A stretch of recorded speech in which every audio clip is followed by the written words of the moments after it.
Hi, and welcome back to my channel. My name's Lauren, the film student extraordinaire, and today is my 22nd birthday! Actually, it's not, because I'm filming this in advance. In honor of my 22nd birthday, I thought that I would share 22 things I have learned in my 22 years of life. So, let's watch.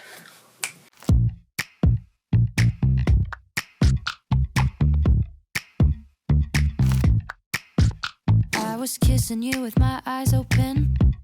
But you said keep them closed. If you enjoy the video as you're watching, please make sure to give it a thumbs up, comment down below if anything resonates with you, and of course, subscribe. These are in no particular order. The first thing I would say that I have learned is that every relationship has a time and a place. And maybe that time and place is your whole life forever, but maybe it's not. Sometimes your relationships, whether it's a friend or a romantic relationship, they're gonna leave you. It's gonna end, and that's okay. It's normal. I think it's easy to think that, oh yeah, a romance doesn't always last, because that's what you see all the time. But friendships, in the media, sometimes it feels like your friends are there forever. But then, even within just college, I can see people I met freshman year I don't talk to anymore. And that's all right. We had our great memories, we had our good times, and that time has passed, and that's okay. The next thing would be that you're the only one who can really validate yourself. Now, if you believe in God like I do, God is also there to remind me that, I am loved and I'm worthy and valid, but ultimately, I need to hear him. I need to listen to him. And if you're not religious, then, you have to be also your own reminder. Because, as I was saying, people are going to come in and out of your life. I have made the mistake of relying on one person, to kind of make me feel good about myself. But then when they're gone, it's like, okay, well now I'm garbage. And no, you're not garbage. You are just as worthy and valuable and beautiful and amazing and incredible and all that good stuff. And you have to remember that. So much easier said than done. Like, not even kidding, so much easier said than done. Then we have, you're gonna fail. You are going to fail at something.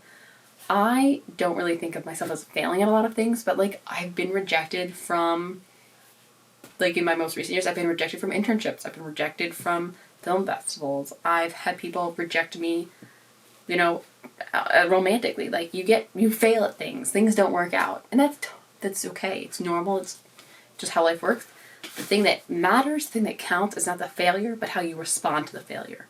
If I didn't apply to any more jobs after I got rejected from my first internship, then I wouldn't have been able to accomplish amazing things. But no, I was like, okay, I'm going to keep trying. And that's where you see success. Along the lines of failing, you're going to mess up. And, when you mess up, do not make excuses. I am so bad at this. I definitely make too many excuses.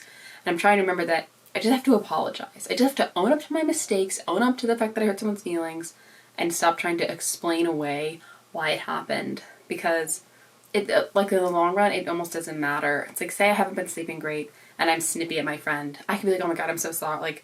I could be like, sorry about that. I haven't been sleeping well. And that's an apology, but it's mostly an excuse. Instead of just saying, I'm so sorry, I didn't mean to hurt your feelings. Or, I'm so sorry I made you feel this way. How can I support you in this time? You know what I mean? By centering the thing around you and why something happened, you're excusing it, you're justifying it, and maybe there is no justification. Maybe you just need to be sorry. And if you're not sorry, that may be a bigger reflection on you than on the situation. However, especially for my ladies out there, stop saying sorry to everything. If you did not mess up, do not apologize. If you have an opinion, just say it. I also do something like, oh, I'm sorry, but I actually disagree. No, just say I disagree. We need to be unapologetic about the choices we make, about the decisions we have, and about our opinions. Because what do we have to be sorry for? Oh, that we are making maybe someone feel uncomfortable because we disagree? Well, sorry. I said that unironically. Didn't mean to burst your bubble, but people have different ideas. We have different visions, and they're worth sharing. To really leave that topic behind, let's go to clothes and style. I have learned in my very long, vast 22 years that trends go in and out of style, right? Right now, it's just cottagecore is already leaving and baggy pants are still in. I'm wearing a crop top and big baggy pants right now. Crop tops I've been loving for a long time since they became in style, and I'm gonna keep wearing them when they're not in style. I still wear skinny jeans even though they're not in anymore, because I've learned that while trends are going out of style, what I like doesn't really change. I may become exposed to new things and then learn there's more things I like.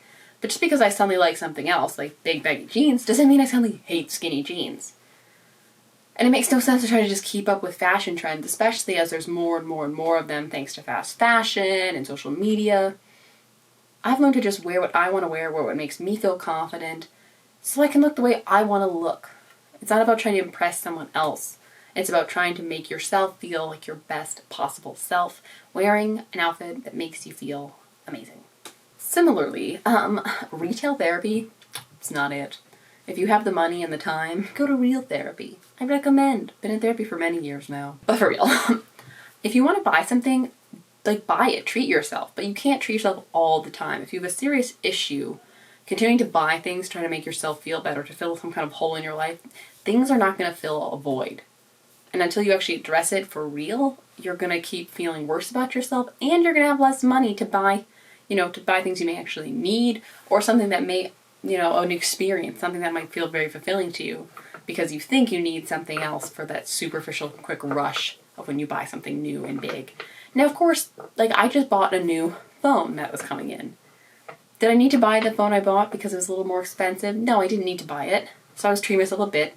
But I do also need a new phone because my current phone stinks. So try to find things where you can get a little extra maybe if you need that rush, if you like buying stuff. But not to the point where you're buying things that you can't afford. And that is because experiences will give you the memories of your lifetime, not things. I love things. I have a lot of knickknacks. But when I think about the moments of my life that have really, really stood out to me, it's all about people. It's not about the things. It's about something someone said to me. It's about where we were standing, what we were looking at, what we were talking about. It's not about what I was wearing. It's not about a present that I received. And I think that, to me, it was like, oh wow, that was a real sign. And I'm trying to think about buying less stuff. I don't buy as much stuff as I know I could, but sometimes I feel really tempted to buy stuff, and I have to remind myself, no, I'm saving money to go on a trip to the Grand Canyon. I mean, things are already kind of reserved, but, I want to have some money in case we want to do some experience or something, because I may not get back to the Grand Canyon, ever, or for a very long time. But when it comes to every Sims pack, because I have a weakness for the Sims, I don't need to buy every pack. I buy packs when I really want them, and when I feel like my gameplay is at a real rut. But sometimes it's tempting to want to just buy everything, and I just don't. I just don't have everything, and I have to accept that I will never have everything, and that is okay. To continue with the experiences thing, if someone asks you, offers you the chance to do something, providing it's not illegal, immoral, against your beliefs, etc., say yes. I am not a spontaneous person, and I am trying to be a little bit more spontaneous and do things when someone says, hey, you want to do something? But some of my best memories are when someone's like, hey, you want to just go for a drive somewhere? And you're like, yeah, you want to just go on this hike? You want to just make this little short film? You want to whatever? Say yes. It's so tempting to be like, no, I can't do it. And obviously, if you have really a prior commitment, don't break your prior commitments. But if the only other thing you're doing is just kind of sit around, go hang out with someone you care about and do the thing that they want to try. It'll be a fun experience for both of you. You'll bond, and you may discover you like something. Or if you've never done it before, you may discover you don't like it, and then you can use that for future reference. So it's a win-win. This is a quick one, but listen to your gut. Your intuition, you know things.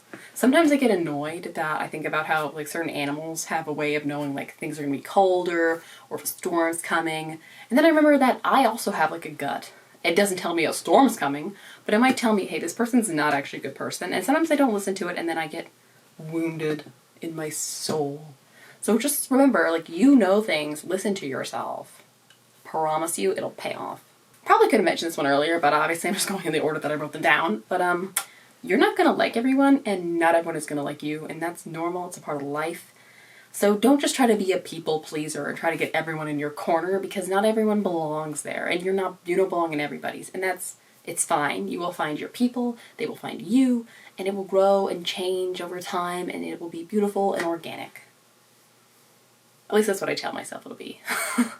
Ask for help. It is not a sign of weakness. I struggled with this so much. My first like big professional internship with Samsung, I like did not want to ask for help at first because I was embarrassed. I was like, no, they're gonna regret hiring me. But then I was like, wait a second, unless I ask for help, I'm not gonna be able to do the work, and then they are gonna regret hiring me because I will not have finished my job. But I asked for help, learned how to do it, and delivered great work. And I took that with me back to school, in my life, to my next internship. I realized like asking for help, it's really a sign that you understand you understand what you cannot do. You understand your abilities. And that's an amazingly valuable skill and thing to have awareness of. People are going to be impressed that you ask for help because some people are afraid to ask for help, as I used to be. So ask for help when you need it.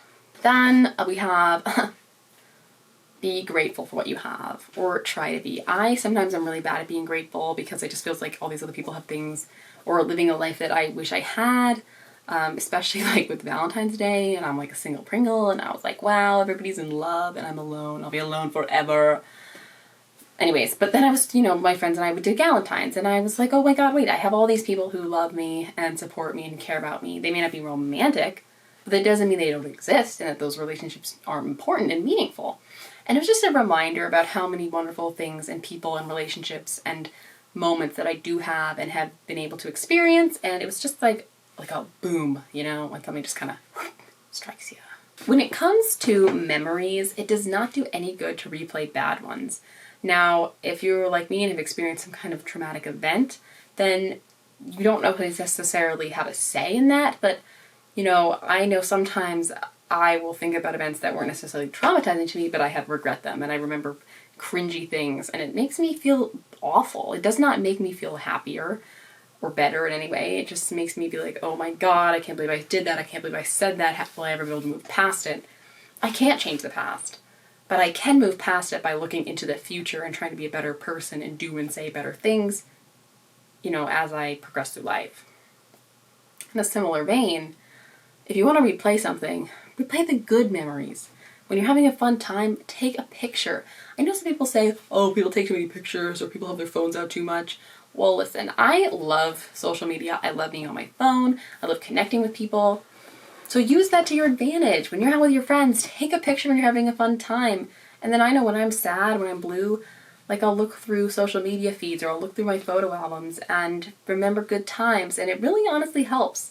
It reminds me about the people who I care about and who care about me, because sometimes you can really feel very alone, and having a tangible, or at least a digital reminder can mean so much more than it may sound like it can. However, there's a lot of howevers here. When it comes to social media and just life in general, try not to compare yourself to other people. I have such a problem with this. I'm really working on it, but it's hard. But everyone has a totally different life story. Everyone's coming from somewhere different. They're going somewhere different.